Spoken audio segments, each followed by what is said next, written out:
Sharing our hardships moves us through shame and into healing, both for ourselves and others. About a year ago, I'm sitting in my conference room with a couple of my employees, and one of them asks me, "Eli, what's your goal?" "Do you mean my goal for this meeting?" I asked. He says, "No, I'm talking about your 10-year goal."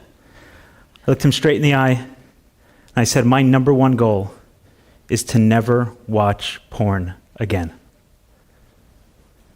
Both of them were shocked. I'm sure it wasn't the response they were expecting. The first one kind of mumbled something like, "Is porn really that bad?" When I turned to look at the other guy, his face went from shock to judgment, then to disgust, almost as if to say, "What's wrong with you? What sort of pervert are you? How much porn must you have watched for your number one goal to be to never watch porn again?" Why is there so much shame around porn addiction? I mean, anyone who understands addiction understands that shame and addiction are inseparable.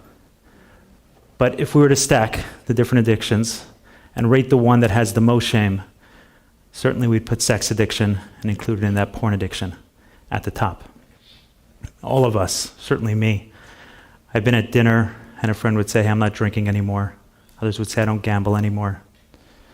But I haven't met one person who publicly acknowledges the fact that they're sober from porn and or sex addiction.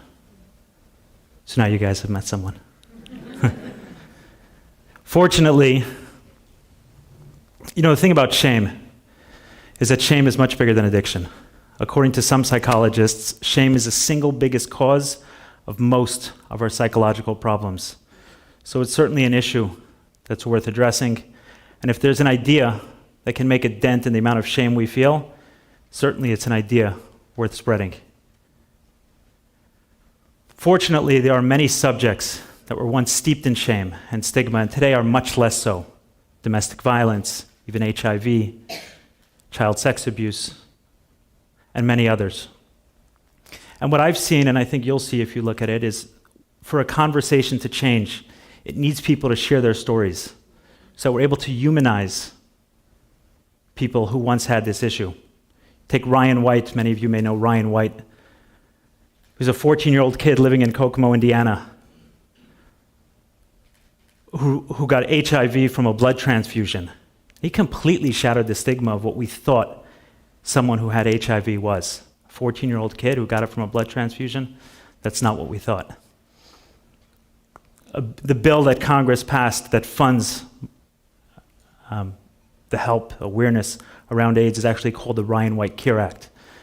And it's those personal stories that really allow us to change conversations and change stigma. In my own life, several weeks ago, I grew up Jewish and Orthodox, and I know many rabbis. Until a few weeks ago, I didn't know of one who publicly acknowledged being sexually abused as a child. And several weeks ago, there was an article in a newspaper in Utah where a rabbi publicly acknowledged being abused over a 10-year period by his nanny. He credited his own willingness to step forward to hearing Ali Reisman, the Olympic gymnast who testified against her abuser in court, to him doing the same. Several weeks later, the second rabbi I know stepped forward. The rabbi in Utah was invited to speak on a podcast, and his host, a rabbi in Brooklyn, became the second rabbi I know who publicly acknowledged being sexually abused.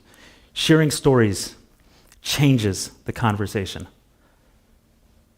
Porn kicked my ass.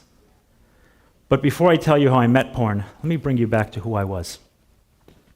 I grew up, one of 9 children, in a small community in Brooklyn, New York. From a very young age, I felt a lot of fear. I felt on edge.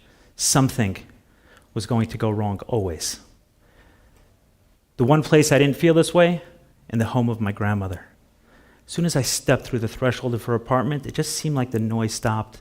I wasn't worried about something else happening. I was just present.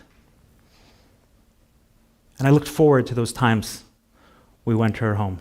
Unfortunately, over the years, she grew ill, and our visits to her home became less and less frequent, as did my feeling of safety. The very next time I remember feeling safe again was when an older boy in the community, 5 or 6 years older than I was, took a lot of interest in me. He took me to baseball games, took me to synagogue. He taught me to play computer games. And one day, he brought me into his bedroom, locked the door, and used my 8-year-old body to bring himself to orgasm. And in that day again, my safety was shattered. The next time, I remember feeling that familiar, or not so familiar, feeling of safety, that feeling that I was once again in my grandma's home. So I was sitting on my couch, and I heard a clink in the mailbox. Stuff were delivered. I ran over, and I saw a catalog with a picture of a nice-looking woman on it. So I flipped through it, and I made my way to the lingerie section. And as soon as I saw those pictures, I just felt this peace come over me. I was present. I was completely there. And through this magic mailbox came all sorts of things. It became somewhat of an obsession of mine to check the mail. One day, Victoria shared her secret with me right through that mailbox. And then the highlight of my year became, some of you may know this, the Sports Illustrated Swimsuit Edition. So much peace, so much safety. But despite the fact that I felt good when I was engaged in viewing these catalogs, I felt really bad afterwards. I felt like I was doing something wrong. And I wanted to stop. And I promised myself that every year for my birthday, I promised myself, I'm done. I'm done watching porn. And every year on my birthday, I broke my promise to myself. And it's not because I wasn't committed. I really, really wanted to. As a matter of fact, when I was 22 years old, I woke up one morning with an irritated eye. It was bothering me pretty badly. So I made an appointment at the eye doctor, and I went to Mount Sinai Medical Center on Miami Beach. When I sat down in the chair and the doctor rolled over his stool and looked at my eyes through his machine, a look of concern came over his face. He said, "Eli, you have a corneal ulcer. I've looked at your chart. You're allergic to some antibiotics. Ulcers are notoriously resistant to antibiotics. That's not a good thing. They can cause blindness.